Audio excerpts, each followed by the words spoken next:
घने जंगल में शेरों का एक बड़ा झुंड रहता था। इस झुंड का राजा था शेरराज। शेरराज अपनी शक्ति और बुद्धिमत्ता के लिए प्रसिद्ध था। उसने जंगल में एक अनुशासन और नियमों का पालन करवाया था। हर जानवर उसे सम्मान की दृष्टि से देखता था। शेरराज का एक पुत्र था जिसका नाम था सूर्या। सूर्या युवा, साहसी और बलशाली था, लेकिन उसमें एक कमी थी। वह समय की कद्र नहीं करता था। वह हर काम को टालता रहता था और सोचता था कि उसके पास हमेशा पर्याप्त समय है।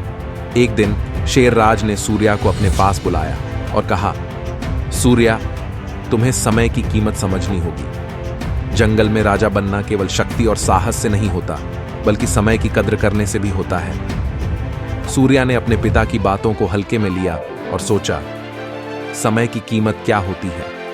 मैं तो सबसे बलशाली हूं। कुछ दिनों बाद जंगल में एक नया शेर आया जिसका नाम था रुद्र। रुद्र चालाक और क्रूर था। उसने जंगल के अन्य शेरों को अपने पक्ष में कर लिया और शेरराज को चुनौती दी। शेरराज ने सोचा कि उसका पुत्र सूर्या ही इस समस्या का समाधान कर सकता है। उसने सूर्या को बुलाया और कहा, रुद्र ने हमें चुनौती दी है। तुम्हें उसे हराकर अपनी ताकत और समय की कीमत साबित करनी होगी। सूर्या ने अपनी पूरी ताकत और साहस से रुद्र का सामना किया, लेकिन रुद्र ने चालाकी से उसे हराकर जंगल पर कब्जा कर लिया। शेरराज और सूर्या को जंगल छोड़ना पड़ा। यह उनके लिए बहुत बड़ी शर्मिंदगी की बात थी। जंगल छोड़ने के बाद शेरराज ने सूर्या से कहा, तुम्हारे हारने का कारण केवल तुम्हारी ताकत नहीं थी, बल्कि तुम्हारा समय का सही उपयोग न करना भी था। अगर तुमने समय रहते अपनी तैयारी की होती तो आज यह दिन ना देखना पड़ता। सूर्या ने अपने पिता की बातों को गंभीरता से सुना और महसूस किया कि उसके पिता सही थे। उसने ठान लिया कि अब वह समय की कद्र करेगा और अपनी खोई हुई प्रतिष्ठा वापस पाएगा। सूर्या ने दिन रात मेहनत करनी शुरू कर दी। उसने अपने शरीर को और अधिक मजबूत बनाया, अपनी चालाकी बढ़ाई और हर दिन समय की कीमत को समझकर उसका सही उपयोग किया। कुछ महीनों बाद सूर्या ने अपने पिता से कहा, अब मैं तैयार हूं पिता। मैं रुद्र से फिर से सामना करूंगा और अपने जंगल को वापस पाऊंगा। शेरराज ने अपने पुत्र की आंखों में दृढ़ता देखी और उसे आशीर्वाद दिया। सूर्या ने जंगल में जाकर रुद्र को फिर से चुनौती दी।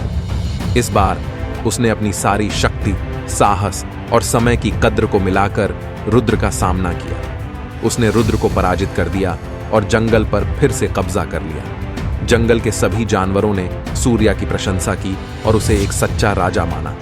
शेरराज ने भी अपने पुत्र पर गर्व महसूस किया और कहा, सूर्या, अब तुमने समझ लिया है कि समय की कीमत क्या होती है। एक सच्चा राजा वही होता है जो समय का सही उपयोग करता है। सूर्या ने सिर झुकाकर कहा, हाँ पिता, अब मैं जान गया हूं कि समय की कीमत क्या होती है। मैंने अपनी हार से सीखा है और अब मैं कभी भी समय को व्यर्थ नहीं जाने दूंगा। इस प्रकार सूर्या ने अपने अनुभव से सीखा और जंगल का एक सच्चा और न्यायप्रिय राजा बन गया। उसने हमेशा समय की कद्र की और अपने जंगल को एक नए और बेहतर भविष्य की ओर अग्रसर किया। इस कहानी से यह शिक्षा मिलती है कि समय की कीमत को समझना और उसका सही उपयोग करना ही सफलता की कुंजी है। समय का सही उपयोग ही हमें हमारे लक्ष्यों की ओर ले जाता है और हमें जीवन में सही मायनों में विजेता बनाता है। आगे भी ऐसे बेहतरीन वीडियो देखने के लिए प्लीज़ लाइक एंड सब्सक्राइब।